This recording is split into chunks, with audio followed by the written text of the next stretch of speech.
അവർക്ക് പറയാനുള്ള അതേ ഉള്ളൂ എനിക്ക് അവരുടെ അടുത്ത്. എന്ത് വന്നാലും നമ്മൾ മക്കൾക്ക് വേണ്ടിയിട്ടും അല്ലെങ്കിൽ ഇപ്പം മക്കളില്ലാതെ എനിക്ക് ഒരുപാട് പേര് മെസ്സേജ് അയക്കും ഇങ്ങനെയുള്ളവർ, വിധവായിട്ടുള്ളവർ. ചേച്ചി എങ്ങനെ ഇങ്ങനെ തരണം ചെയ്ത്, ഞങ്ങൾക്ക് പറ്റുന്നില്ല ചേച്ചി. ഞാൻ പറഞ്ഞു ജീവിക്കണം, ജീവിച്ച് കാണിച്ചു കൊടുക്കണം.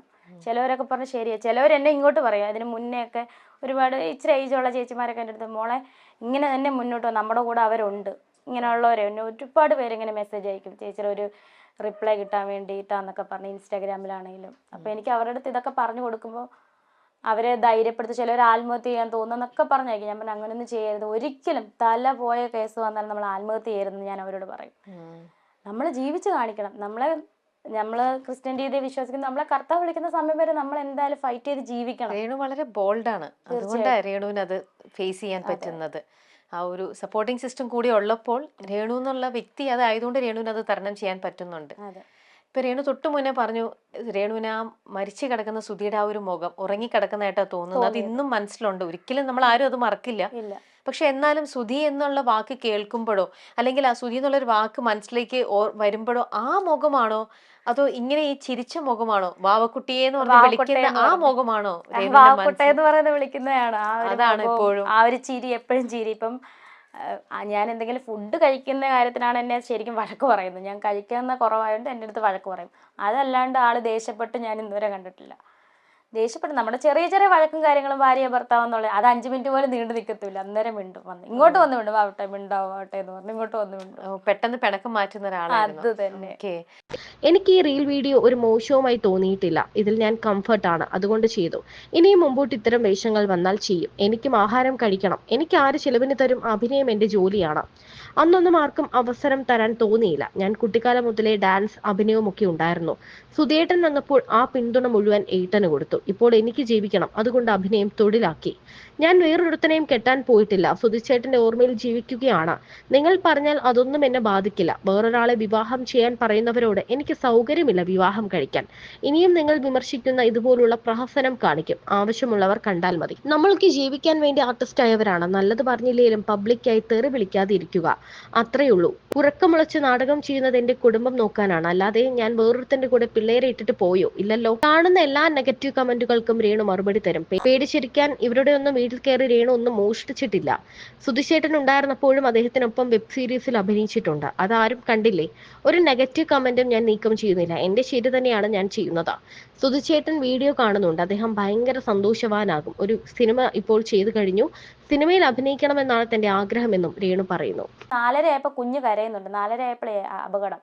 അപ്പം ഞാൻ എണീറ്റ് കുഞ്ഞിനെ ഉറക്കിയിട്ട് ഫോണിൽ നോക്കിയപ്പോൾ 4:30 മണി. അപ്പോൾ ഓൾറെഡി നോക്കിയപ്പോൾ സുധിച്ചേട്ടൻ അല്ല, ഞാൻ ഫോൺ നമ്മൾ എന്തായാലും ഉണർന്ന് എഴുന്നേറ്റ് നെറ്റ് ഓൺ ആക്കുമല്ലോ, നോക്കും. പക്ഷെ അങ്ങനെ എനിക്ക് തോന്നിയില്ല.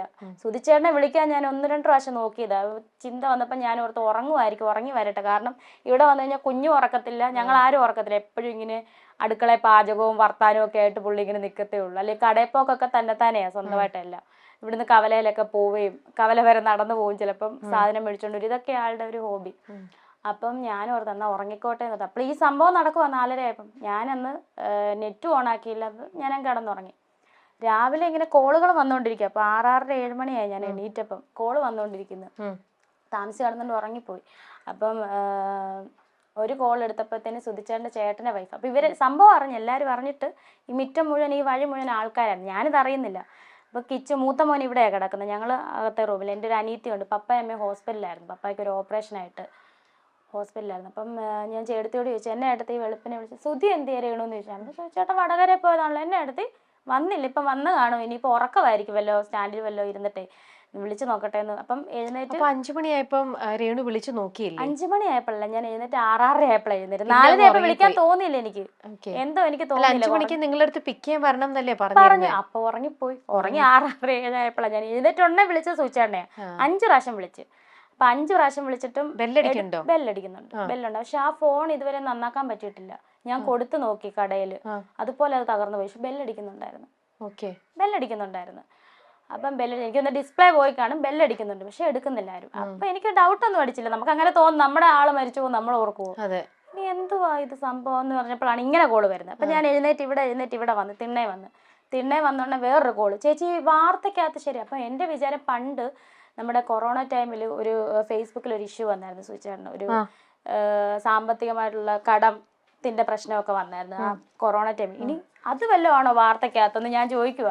അപ്പോൾ അവർ പറഞ്ഞു ചേച്ചി അപ്പോൾ ഒന്നും അറിഞ്ഞു. ഞാൻ പറഞ്ഞു ഒന്നും അറിഞ്ഞില്ല, എന്താ സംഭവം എന്ന് ചോദിച്ചു.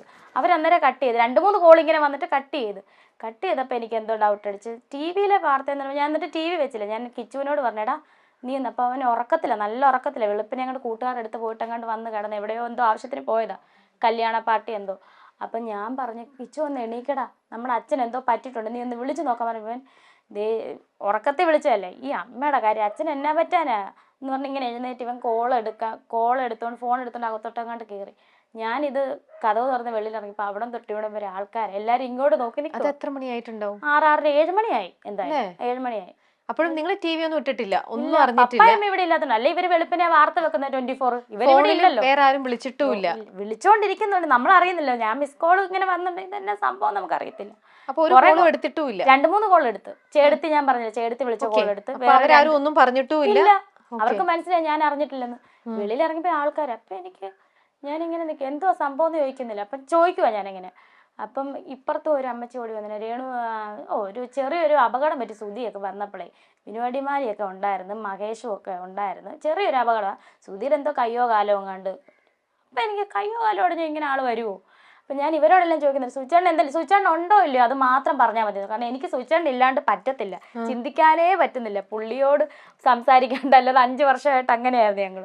പുള്ളിയോട് മിണ്ടാണ്ട് എനിക്ക് പറ്റത്തില്ല. ഉണ്ടോ ഇല്ലയോ? അപ്പം ആരും ഒന്നും മിണ്ടുന്നില്ല. ഈ വീട് തൊട്ട് ആ വീട് വരെ ഞാൻ തിരക്കുന്നുണ്ട്, ഓരോരുത്തരുടെ വീടിൻ്റെ വാതിൽ സുചേട്ടൻ ഉണ്ടോ, ആളുണ്ടല്ലോ അല്ലേ, ആരും ഒന്നും മിണ്ടുന്നില്ല. ഞാൻ ഈ കിണറ്റുകരെ വന്നങ്ങ് ഇരുന്ന്. അപ്പം എനിക്ക് തോന്നുന്നത് ഐശ്വര്യനെയാന്ന് തോന്നുന്നു അയച്ചേക്കുന്നത് പറയാൻ വേണ്ടിയിട്ട്. ഐഷു ഇല്ലേ സ്റ്റാർ മാജിക്കിലെ ഡാൻസർ. അപ്പം ഐശ്വര്യയും ഫാമിലി അവിടം വരെ പകുതി വന്നപ്പോൾ ആൾക്കാരെ തടഞ്ഞു വെച്ച് അവൾ അറിഞ്ഞിട്ടില്ലെന്ന് പറഞ്ഞു. അപ്പം അവരവിടെ നിൽപ്പുണ്ടെന്ന് തോന്നുന്നു, 24-ന്റെ ക്യാമറ എല്ലാം അവിടെ നിൽപ്പുണ്ട്. അപ്പം ഞാൻ ഈ കിണറിൻ്റെ അവിടെ ഇങ്ങനെ ഇരുന്നപ്പോൾ ഒരു കുട്ടി, അപ്പുറത്തെ വീട്ടിലൊരു കുട്ടി, അപ്പുറത്തെ സ്ഥലത്തിലെ ഒരു കുട്ടി ഓടി വന്നതിനോട് ചോദിച്ചു, ചേച്ചി ബോഡി ഇങ്ങോട്ടാണോ കൊണ്ടുവരുന്നത് കൊല്ലത്തോട്ടാണോ എന്ന്. സത്യം പറഞ്ഞാൽ അപ്പോഴാണ് ഞാൻ അറിയുന്ന ആൾ പോയെന്ന്. ഒരുമാതിരി ഒരു കിളി പോയ പോലെ ആയിപ്പോയി തലേന്ന്. ഇങ്ങനെ ഇരിക്കുമോ, അനങ്ങുന്നില്ല. സുധിച്ചേട്ടൻ മരിച്ചെന്നോ, നമ്മൾ സ്വപ്നത്തിൽ കരുതുമോ സുധിച്ചേട്ടൻ മരിച്ചെന്ന്?